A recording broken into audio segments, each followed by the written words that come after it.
साहित्य के विद्यार्थियों, मैं डॉक्टर अनुराग सिंह चौहान प्रगतिवादी काव्य की विविध प्रवृत्तियों में आपका हार्दिक अभिनंदन करता हूं।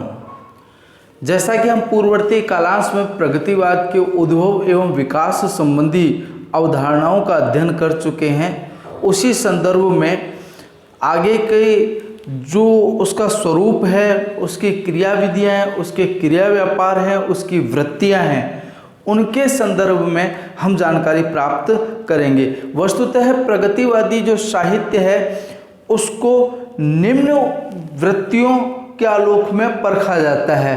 प्रगतिवादी काव्य की प्रवृत्तियाँ: शोषित का कारुणिक चित्रण, नारी का सम्माननीय चित्रण, शोषकों का विरोध, क्रांति भावना एवं युगानुकूल परिवर्तन, मार्क्सवाद का समर्थन, साम्यवाद, मानववादी मूल्यों का पक्षधर, व्यंग्यात्मकता एवं बौद्धिकता, ग्रामीण संस्कृति चित्रण, प्रणय चित्र, नवीन सौंदर्यानुभूति एवं सामाजिक यथार्थवाद। इनके अतिरिक्त भी अन्य कुछ प्रवृत्तियां हैं जो प्रगतिवादी साहित्य की प्रासंगिकता को वृहद एवं ग्राह्य योग्य बनाती हैं।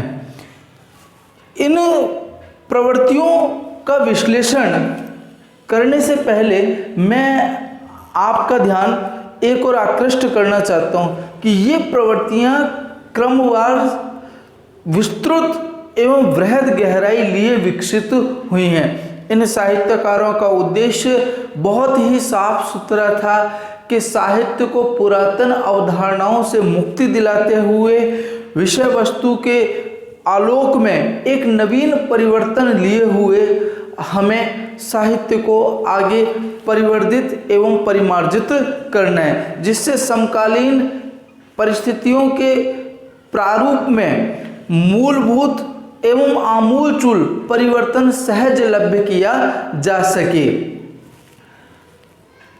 शोषक का विरोध: तत्कालीन समय में महाजनी सभ्यता, सूदखोर, रिश्वतखोर एवं सामंती व्यवस्था का घनघोर विरोध किया गया।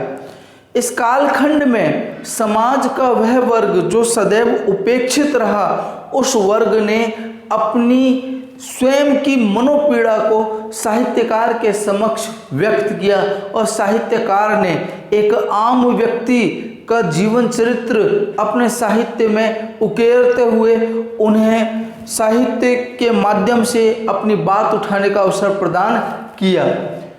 केदारनाथ अग्रवाल सहज सटीक शब्दों में कहते हैं, घाट, धर्मशाले, अदालतें, विद्यालय, वेश्यालय, सारे होटल, दफ्तर, बूचड़खाने, मंदिर मस्जिद, हाट, सिनेमा श्रमजीवी की हड्डी पर टिके हुए, अर्थात इनको बनाने वाले व्यक्ति को उसको यथोचित लाभ नहीं मिला, उसको उसकी मजदूरी, उसकी प्रमुख जो आय थी वो आय उसे प्राप्त नहीं हुई, उसका भरपूर शोषण किया गया।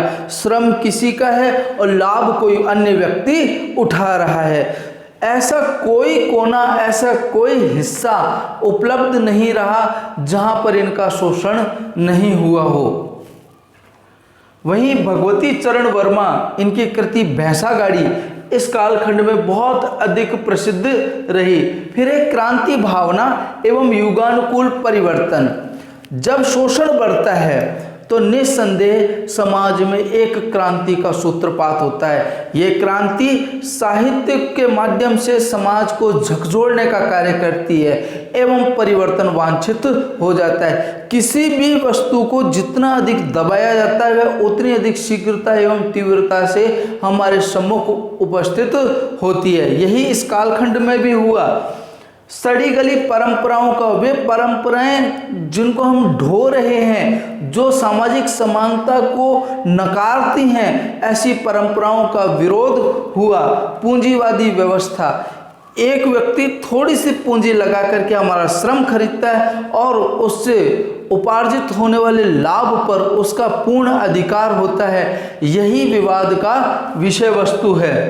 प्राचीन रूढ़ियों के समूल नाश हेतु कटिबद्ध: एक अवधारणा बना दी गई कि जो भी व्यक्ति कार्य करने के लिए आ रहा है वह उसका कर्म है, उसको बदले में पैसा मिल रहा है या उसको कुछ अनाज दिया जा रहा है, उनके मन में ये कुंठा, ये हीन भावना बिठा दी गई कि तुम इसी कार्य के लिए बने हो और तुम्हें जो मिल जाए उसमें जीवन यापन करना है। इन सड़ी गली रूढ़ियों का विरोध इस कालखंड के कवियों के द्वारा किया गया। ये तथ्य यहाँ अत्यधिक प्रासंगिक है कि प्रगतिवादी कवि रक्त क्रांति के समर्थक हैं। उदाहरण है, रस सोखता जो मही का भीमकाय वृक्ष। यहाँ पर भीमकाय वृक्ष एक पूंजीपति के लिए है कि रस सोखता यानी जो हमारा हक, हमारा अधिकार को जो सोखता है, वो जो धरती का जो शोषण करने वाला जो वृक्ष है उसकी शिराएं तोड़ दो, यानी उससे जितने भी उसके अत्याचार हैं उन अत्याचारों का विरोध करो, उसका दमन करो, डालियां कतर दो कि इतना विरोध करो, अपनी आवाज़ इतनी बुलंद करो कि वह फिर कभी हमारे हक और अधिकार को छीनने का प्रयास न करे। यह रामधारी सिंह दिनकर की पंक्ति है। वहीं कवि नवीन कहते हैं, कभी कुछ ऐसी तान सुनाओ जिससे उथल पुथल मच जाए।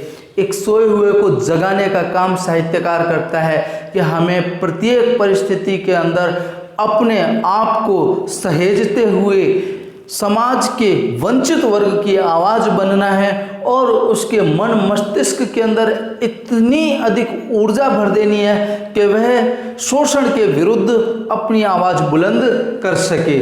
वहीं साम्यवाद, समानता की बात, ना कोई अमीर ना कोई गरीब, सामाजिक विषमता का नाश, ना तो कोई ऊंचा है, ना कोई जाति से ऊंचा है, ना कोई धन से ऊंचा है, सभी व्यक्ति समान हैं क्योंकि मानवता तो सब में बसती है। सामाजिक विषमता का नाश, साम्राज्यवाद, सामंतवाद और पूंजीवाद को समूल नष्ट कर दिया जाए, तभी हम सही मायने में मनुष्य समानता की बात करने के उत्तरदायी होंगे। यह अधिकार यहाँ पर भी व्यक्त होता है। उदाहरण है, शक्ति नहीं जब तक सुख भाग न नर का सम हो। शक्ति तब तक प्राप्त नहीं होती जब तक सुख का भाग प्रत्येक नर का समान नहीं हो।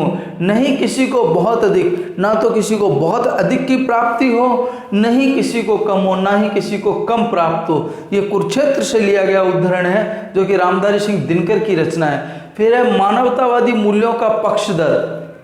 प्रगतिवादी साहित्य मानवतावादी मूल्यों का गहन पक्षधर रहा है। यह सामाजिक ढकोसलों का विरोध करता है, मानव महत्ता की प्रतिष्ठा की बात करता है, वहीं विश्व कल्याण एवं शांति की कामना करता है।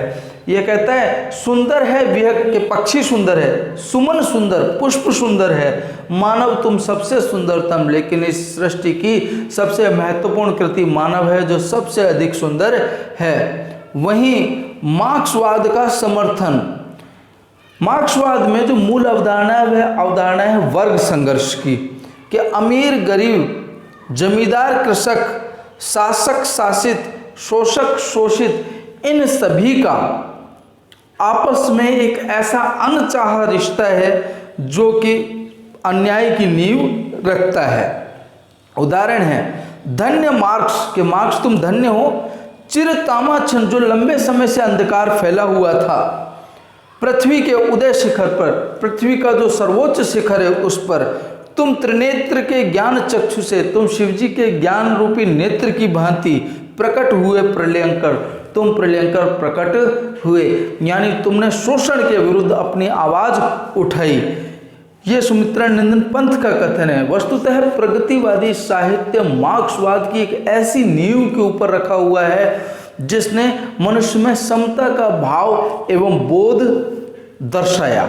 उसने मनुष्य को यह एहसास दिलाया कि वह सही है, उसके जीवन की प्रासंगिकताएं सही हैं एवं उसकी मांग सही है, और जब तक अपने हक एवं अधिकार के लिए लड़ोगे नहीं तब तक तुम निस्संदेह इन वृत्तियों पर, इन अत्याचारों पर तुम विजय प्राप्त नहीं कर सकते। आगामी कालांश में हम प्रगतिवाद की बाकी प्रवृत्तियों एवं उसके जो कला पक्ष है उस कला पक्ष का विस्तार से विश्लेषण करेंगे। धन्यवाद।